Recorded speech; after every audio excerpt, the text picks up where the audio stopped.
Hello विद्यार्थीगण, कैसे आप लोग। और आशा करते हैं कि आप लोग बहुत अच्छे होंगे और पढ़ाई मन लगा के कर रहे होंगे। यदि आप हमारे YouTube चैनल महेश कुमार भारतीय पर नए हैं तो हमारे चैनल को सब्सक्राइब, लाइक और अपने दोस्तों के साथ शेयर करें ताकि वो भी इस वीडियो को देखकर कुछ जानकारी प्राप्त कर सके।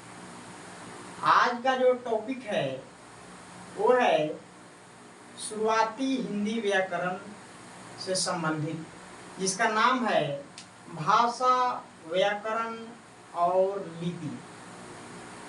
तो आइए बिना समय व्यर्थ किए हुए वीडियो को शुरुआत करते हैं। वीडियो शुरू करने से पहले एक छोटा सा निवेदन है कि आप सभी इस वीडियो को लास्ट तक जरूर देखें। तो आइए वीडियो के शुरू करते हैं। सबसे पहला है भाषा की परिभाषा, यानी भाषा किसे कहते हैं। तो परिभाषा है, भाषा वह साधन है जिसके द्वारा मनुष्य बोलकर, सुनकर, लिखकर और पढ़कर अपने मन के भावों या विचारों का आदान प्रदान किसी व्यक्ति के सामने करता है, उसे हम भाषा कहते हैं। यानी भाषा वह साधन है जिसके द्वारा मनुष्य किसी व्यक्ति से बोलकर, पढ़कर, सुनकर और लिखकर अपने भावों या विचारों का आदान प्रदान करता है, उसे हम क्या कहते हैं, भाषा कहते हैं। दूसरे शब्दों में भाषा की परिभाषा जानिए क्या है। भाषा वह साधन है जिसके द्वारा मनुष्य अपनी भावनाओं को व्यक्त करता है, उसे हम भाषा कहते हैं। यानी भाषा वह माध्यम है जिसके द्वारा मनुष्य अपनी भावनाओं को व्यक्त करता है या अपने विचारों को व्यक्त करता है, उसे हम भाषा कहते हैं। भाषा मनुष्य के लिए ही बनाया गया। यदि भाषा नहीं होती तो सारे इंसान गूंगे के समान दिखाई पड़ते। इसलिए हम लोग किसी न किसी भाषा का इस्तेमाल करके अपनी भावनाओं को एक दूसरे के सामने क्या करते हैं, व्यक्त करते हैं। उसी को क्या कहते हैं, भाषा कहते हैं। अब है भाषा के रूप, यानी भाषा के कितने रूप हैं। भाषा के कितने रूप। तो यहाँ जो उंगली का जो निशान है ये बता रहा है भाषा के कितने रूप हैं। भाषा के 3 रूप होते हैं। पहला है मौखिक भाषा, दूसरा लिखित भाषा, तीसरा सांकेतिक भाषा। भाषा के 3 रूप है, मौखिक भाषा, लिखित भाषा और तीसरा सांकेतिक भाषा। तो आइए एक एक करके सभी का परिभाषा जानते हैं। पहला है मौखिक भाषा। मौखिक भाषा क्या है, आइए देखते हैं। भाषा का वह रूप जिसे मुख से बोली जाती है तथा कान से सुनी जाती है, उसे हम मौखिक भाषा कहते हैं। यानी बहुत ही इजी परिभाषा है। भाषा का वह रूप जिसे मुख से बोली जाती है तथा कान से सुनी जाती है, उसे हम मौखिक भाषा कहते हैं। जैसे वार्तालाप। वार्तालाप का मतलब होता है बातचीत, कॉमा टेलीफोन, पोस्ट में मोबाइल।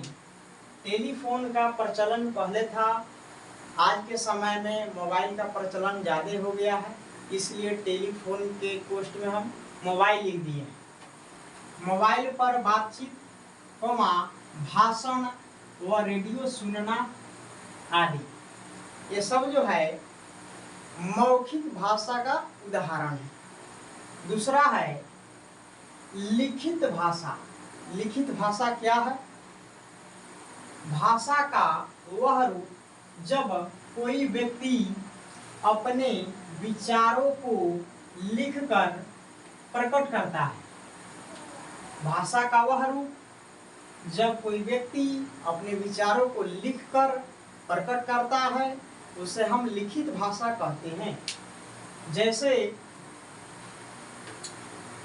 पत्र लिखना, समाचार पत्र, पत्रिकाएं, कहानी, लेख आदि, ये सब जो है लिखित भाषा का परिभाषा है।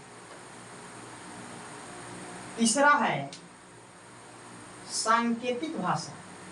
तीसरा सांकेतिक भाषा। भाषा का वह रूप जिसे संकेतों या इशारों द्वारा व्यक्त की जाए उसे हम सांकेतिक भाषा कहते हैं। जैसे लोग चौराहे पर लाल बत्ती जलने पर रुक जाते हैं। रेलवे स्टेशन के नज़दीक जो सिग्नल रहता है वह गिरता है तो लोग सिग्नल पर लाल बत्ती देख करके चौराहे पर रुक जाते हैं। यानी लाल बत्ती जो है इशारा कर दिया कि गाड़ी आने वाली है, उसी इशारे को देखकर लोग रुक जाते हैं। वही उदाहरण यहाँ है। ठीक है। दूसरा उदाहरण है अध्यापक के मुंह पर उंगली रखते ही बच्चे शांत हो जाते हैं। यदि वर्ग में बच्चे ज़्यादा शोरगुल करते हैं तो शिक्षक महोदय यानी उंगली मुंह पर रखते ही ऐसे बच्चे शांत हो जाते हैं। बच्चे समझ जाते हैं कि गुरुजी क्या कहना चाह रहे हैं। गुरुजी ये बताना चाह रहे हैं इशारों के माध्यम से कि क्लास में शांति बनाए रखे। यह जो है सांकेतिक भाषा का उदाहरण है। आगे है भारत की प्रमुख भाषाएं। यानी भारत की प्रमुख भाषाएं कौन कौन सी है। यहाँ कोष्टक में जो है मेरा चैनल है। मेरा चैनल महेश कुमार भारतीय। मेरा मोबाइल नंबर है 7301601198।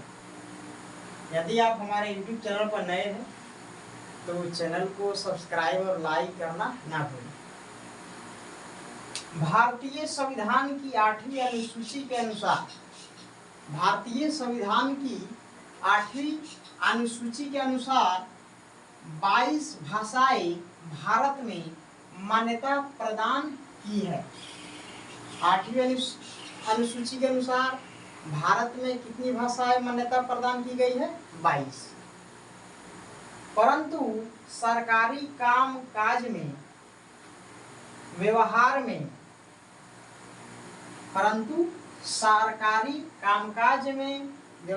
में लाई जाने वाली मुख्यतः 2 भाषाएं हैं।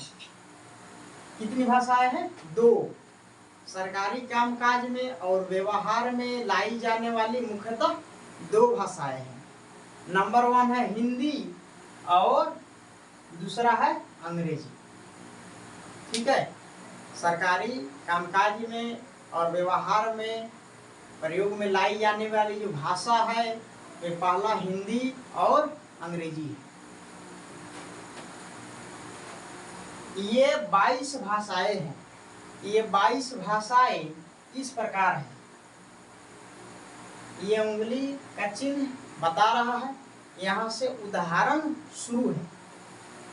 संस्कृत, हिंदी, सिंधी, तमिल, तेलुगु, मलयालम, गुजराती, मराठी, पंजाबी, कोंकणी, कश्मीरी, उर्दू, उड़िया, असमिया, कन्नड़, बांग्ला, नेपाली, बोडो, डोगरी, मैथिली, संथाली और मणिपुरी। ये 22 भाषाएं इस प्रकार है। भारतीय 8वीं अनुसूची के अनुसार इतना ही भाषा प्रदान की गई है। अब नोट जो है, नोट बहुत ही ज्यादा महत्वपूर्ण है। क्या है नोट? भारत में सबसे ज्यादा बोली जाने वाली भाषा हिंदी है। भारत में सबसे ज्यादा बोली जाने वाली भाषा कौन सी है? तो हिंदी है, जो भारत के 10 राज्यों में बोली जाती है। भारत के कितने राज्यों में हिंदी भाषा बोली जाती है? 10, जो इस प्रकार है। यहाँ भी मेरा चैनल है महेश कुमार भारतीय, पता है दिपही, कुशवाहा टोला दिपही शिव मंदिर के पास। कुशवाहा टोला दिपही शिव मंदिर के पास। अब देखिए भारत में वो कौन कौन से राज्य है जहाँ पर हिंदी बोली जाती है। पहला है बिहार, झारखंड, उत्तर प्रदेश, मध्य प्रदेश, हिमाचल प्रदेश, उत्तराखंड, हरियाणा, छत्तीसगढ़, पंजाब और राजस्थान। यह 10 राज्य है जहाँ पर सबसे ज्यादा हिंदी बोली जाती है भारत में। आज का वीडियो इतना ही है, ठीक है, नहीं बंद करते हैं। अगला पार्ट 2 वीडियो बनेगा, इस पे आगे आप लोग का इंतजार रहेगा। धन्यवाद।